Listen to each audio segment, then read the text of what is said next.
You can be taught by instruction, or you can be taught by actually doing the things that you need to learn.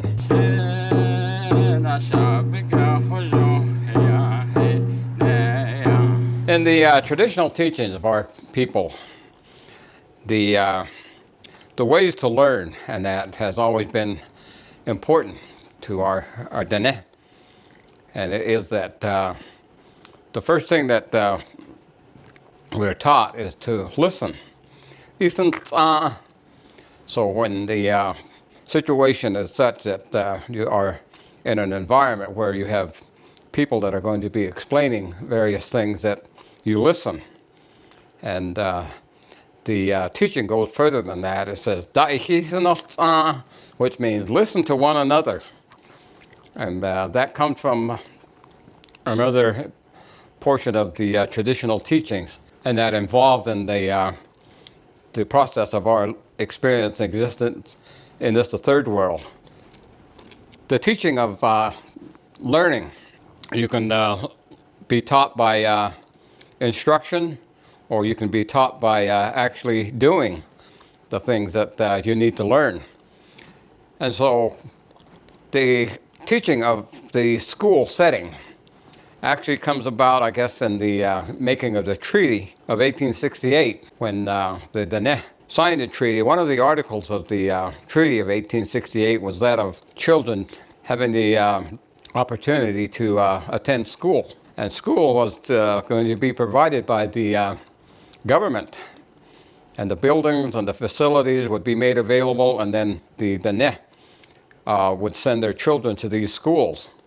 And so there were a number of different government boarding schools and that were made. And some of them were far to the east, across the Mississippi River, and then other areas to the west.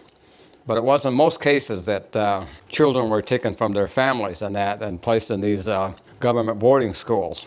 And the ways that I remember in the boarding school situation and my own experiences and with my family and so on, with my brothers and my sisters and other relatives and that, the attending of boarding school was very difficult. You had to leave your family, and they would most likely, of course, cut all your hair off, and then you would all be assigned to certain places and that you would sleep, and certain places that you would sit. And so it was very much like a military academy, and you learn how to make your bed and so on, and how to stand in line and how to stand at attention and so forth.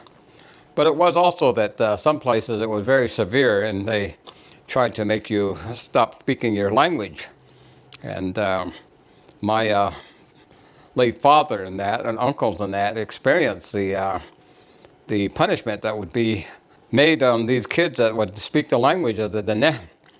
And so they would say some word in Navajo. They would wash their mouth out with soap, and sometimes they would spank the palm of their hands with an oak ruler, and other times they would stand them in a corner, and this would be as punishment. And sometimes it was to the point of where they would deprive them of food and that to make sure that they didn't speak the language of our people. And then, of course, the people that were on the staff and that were very mean in some cases. They would pull your hair, and they would just, they didn't hesitate to slap you up beside the head sometimes, it seems like. When I had the opportunity to serve in the military, a lot of the things that I had learned in the boarding school was something that was similar to what I had to do in the Marine Corps. But I learned I had already known how to make my rack and how to stand at attention and be able to use the words yes sir and no sir, yes ma'am and no ma'am. And those were some of the words in that I had to learn when I was in boarding school, but yet it was something also that I had to do while serving in the military. The Treaty of 1868 made it mandatory that the Dene would send their children to these schools. And one of our war chief, Chief Manolito, sent two of his boys to these government schools, and both of them died at these schools. And so after that, Manuelito became very unhappy, and he began to indulge in alcohol. and it was a very serious problem for him for many years. Of course, other people in that lost their children and also to these conditions that were of sending their children to schools and that.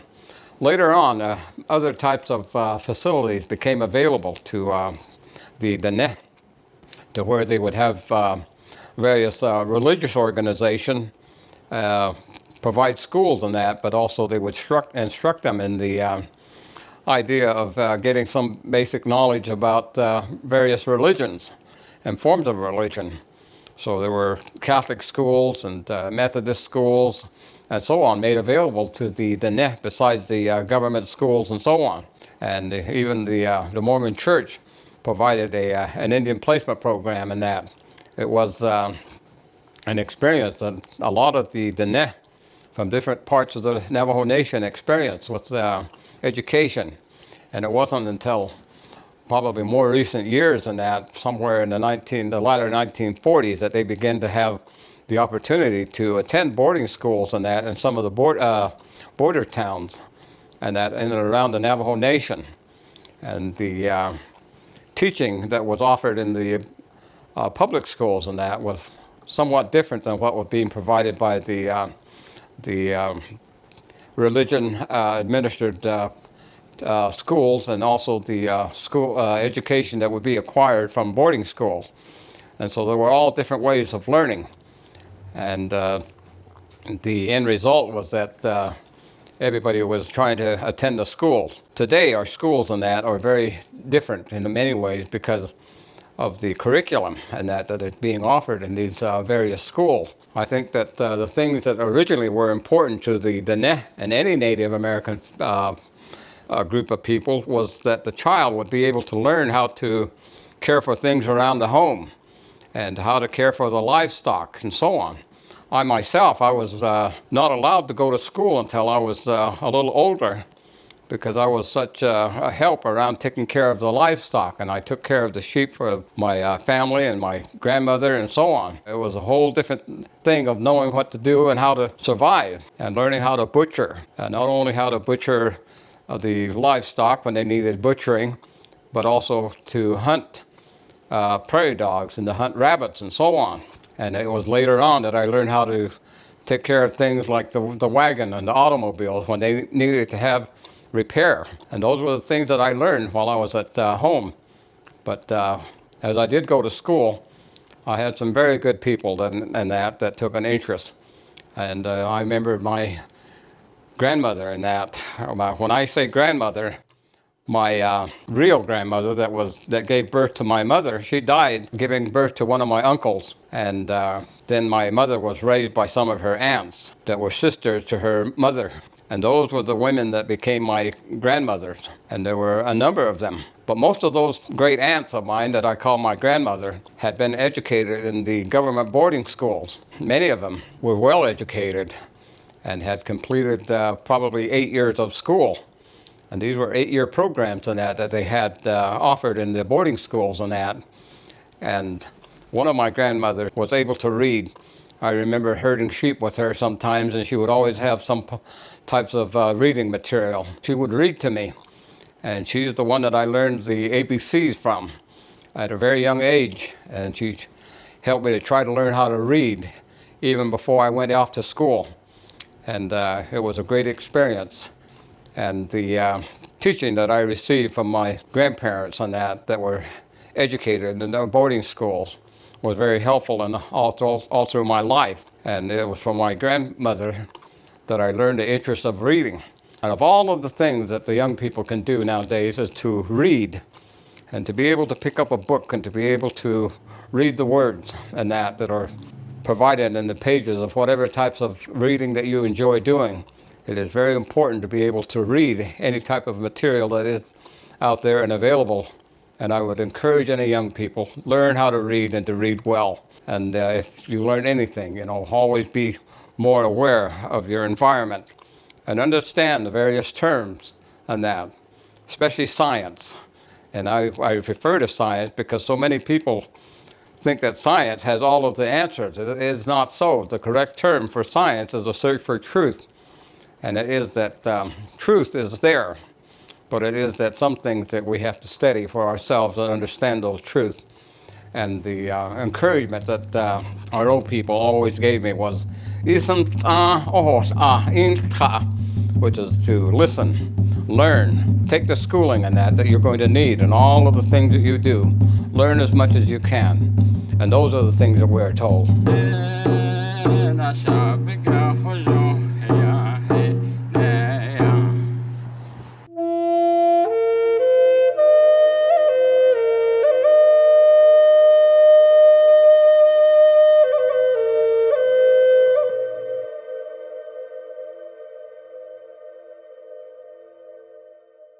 Hey, thanks for watching our videos.